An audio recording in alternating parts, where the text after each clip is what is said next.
और इमरान खान का पैगाम है कि 2 दिन लगे, 2 हफ्ते लगे या जितना अरसा लगे, we will not surrender our right. इसलिए कि फ्री इमरान आइन का तकाजा है कि उसको फौरी तौर पे रिहा किया जाए। ये सारे ट्रम्प ऑफ चार्जेस हैं। नवाज शरीफ आया, इमरान खान के लिए सारी अदालतें जेल के अंदर सलामी भरती हैं। नवाज शरीफ आया, एयरपोर्ट पे सलामी वाले चले गए। तो हम बुलावे पे आए। क्या सफाई पेश करेंगे? वो अभी पता चले ना कि एलिगेशन क्या है। उसके बाद अभी उनसे रिपोर्ट लेने आए हैं। उनको जो अभी तो नोटिस आया ना, तो let me discuss with them के वो बेसिस क्या थी जिस पे नोटिस हुआ है।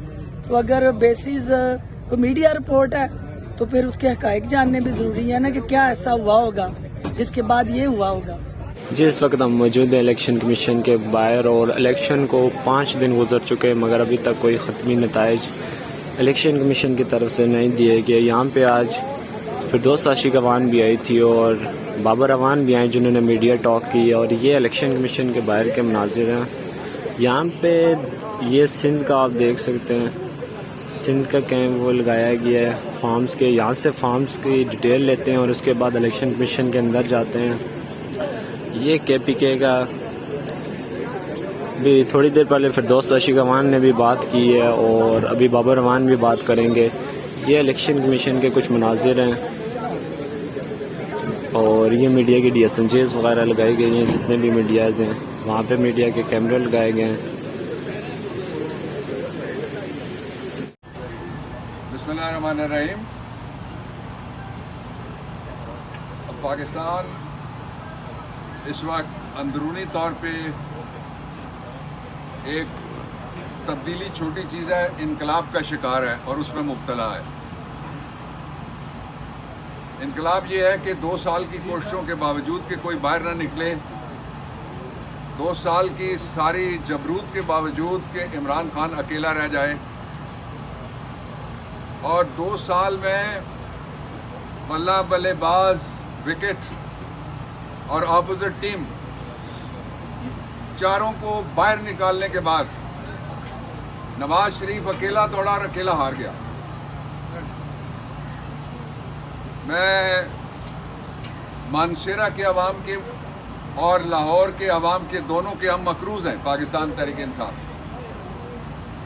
इसलिए कि वहाँ ना हम जलसा कर सके, ना हमें रैली की इजाज़त थी, ना हम कैंपेन कर सके, ना हमें निकलने की इजाज़त थी।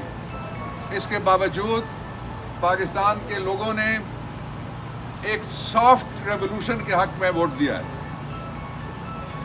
और वो सॉफ्ट रेवोल्यूशन है पाकिस्तान के लोगों की हकीकी आज़ादी। मुल्क उनका है, किसी का नहीं है। और इस मुल्क में राज अवाम का होगा, वोट से होगा, किसी दूसरे तरीके को हम नहीं मानेंगे।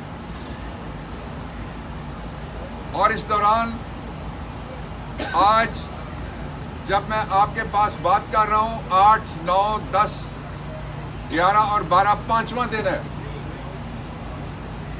ये पाकिस्तान की हिस्ट्री का पहला इलेक्शन है जिसमें अभी तक ऑपरेशन रद्दोबदल जारी है, लेकिन वोट इतने ज्यादा पड़ गए हैं कि कोई तरीका ही उनके पास नहीं बचा कि धांधली को किस तरह से मुकम्मल किया जाए।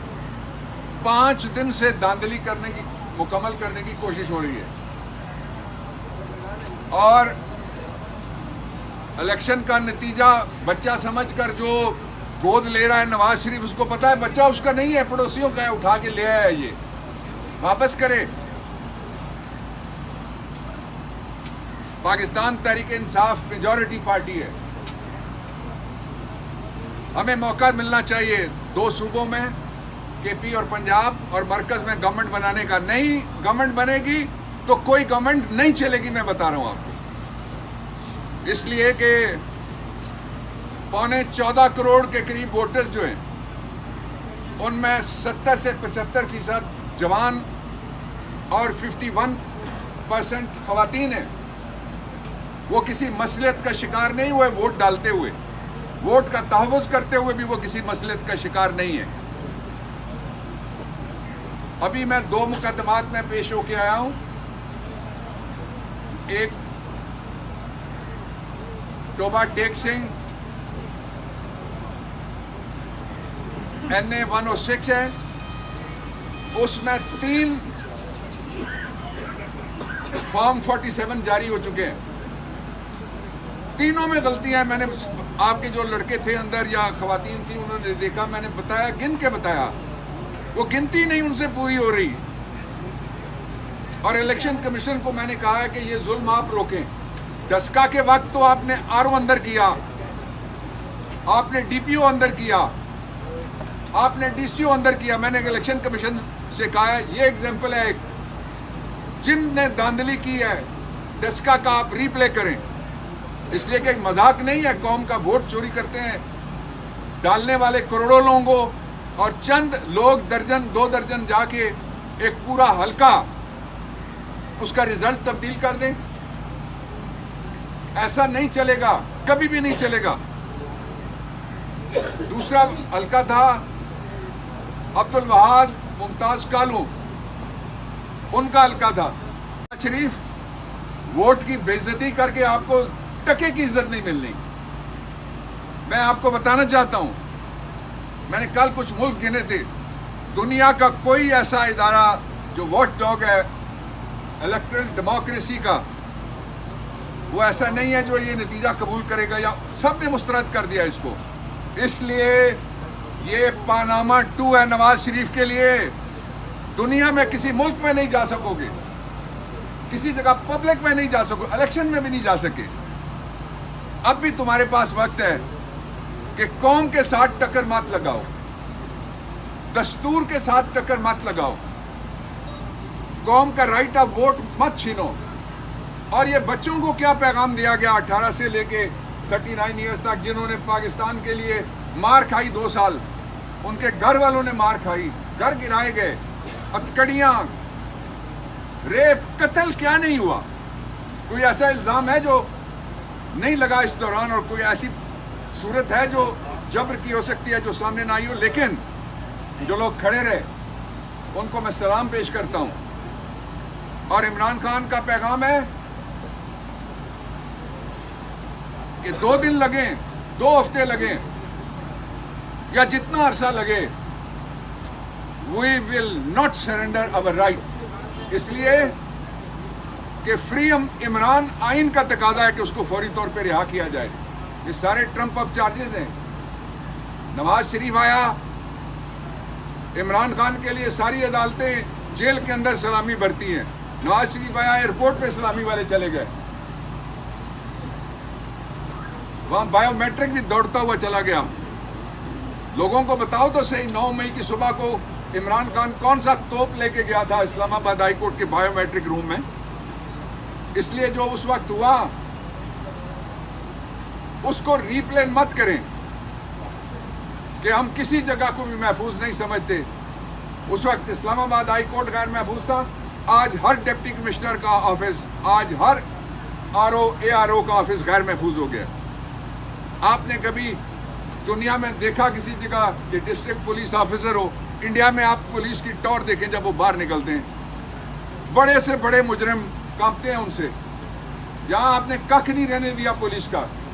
DPO जाके लंबा पा के उसके दफ्तर में सबके सामने जिसको मार पड़ गई हो, हमें कहते हैं मोराल बुलंद रखना चाहिए। हमारा तो मोराल बुलंद है।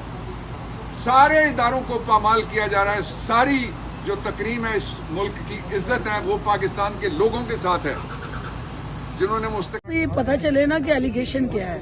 उसके बाद अभी उनसे रिपोर्ट लेने आए हैं, उनको जो विद नोटिस आया ना, तो let me discuss with them के वो बेसिस क्या थी जिस पे नोटिस हुआ है। तो अगर बेसिस को मीडिया रिपोर्ट है तो फिर उसके हकायक जानने भी जरूरी है ना कि क्या ऐसा हुआ होगा जिसके बाद ये हुआ होगा। तो वो भी इलेक्शन कमीशन ने हमारी भी तो सुननी है ना कि भाई क्यों जो है ये नौबत आई, क्यों वहाँ ठप्पे लग रहे थे, क्यों यूनिफॉर्म में खड़े लोग कानून का तहफ़्फ़ुज़ करने की बजाय, आइन की पासदारी करने की बजाय वो ठप्पे पे ठप्पा सहूलतकार क्यों बने हुए थे किसी जमात के। तो ये तो हमने भी बताना है ना वीडियोस के साथ। तो उसके लिए फिर यूनिफॉर्म वालों का इलाज किसने करना है? अगर कानून नहीं करेगा तो फिर अवाम करेगी। बहुत शुक्रिया, बहुत शुक्रिया। ठीक है जी।